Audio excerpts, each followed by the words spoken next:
2016 has been a terrible year for Android Wear smartwatches.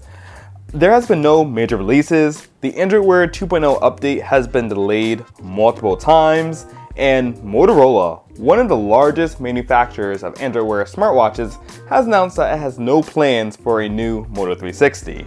Now, I don't want to discourage you from buying an Android Wear smartwatch. I think they're great, I have been using them from the very beginning, and they're great devices.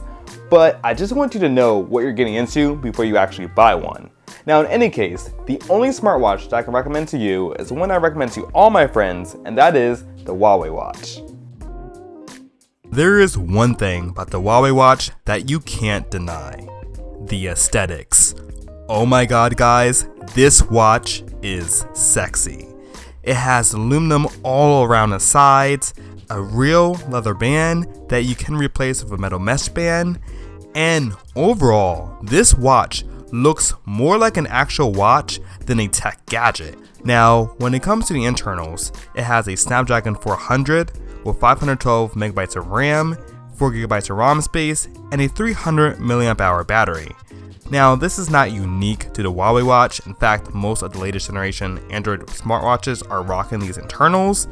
But what's really unique to the Huawei Watch is the display. It has a 400 by 400 AMOLED pixel display, and because it's AMOLED, the colors really pop. I'm always a fan of the slightly oversaturated look, so I love looking at the display on a Huawei Watch. And because it has such a high resolution on a relatively small device size, everything on the screen looks crisp. Now, I know it's funny saying this coming from smartphone world, but in the land of smartwatches, you really don't get that too often. And unlike the Moto 360, the Huawei Watch has a full circular display, so no flat tire. But that does mean that it lacks an ambient light sensor, so you have to adjust the brightness on a Huawei Watch manually. Another thing that's unique to the Huawei Watch is that it has a speaker. And I'm not really sure why you would need a speaker on a watch, but I guess it's good for making phone calls and listening to your music.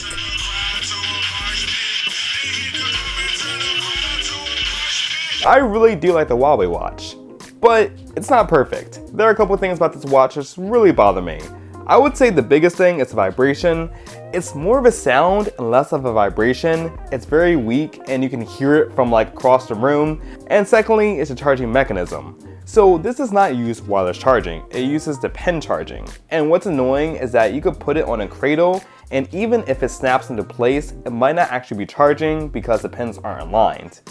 And another thing about the pen charging which concerns me are that the pins are exposed. And on my LG G watch, I had an issue with the pins being exposed.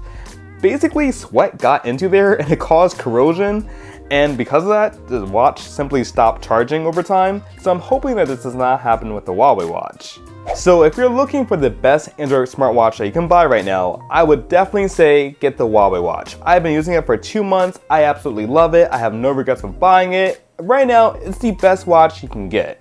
So guys, tell me what you think in the comments below. If you like this video, definitely give it a thumbs up. Don't forget, you can always catch tutorials over my website at davebennett.tech. And as always, thanks for watching and stay tuned for another galvanizing video. Thanks.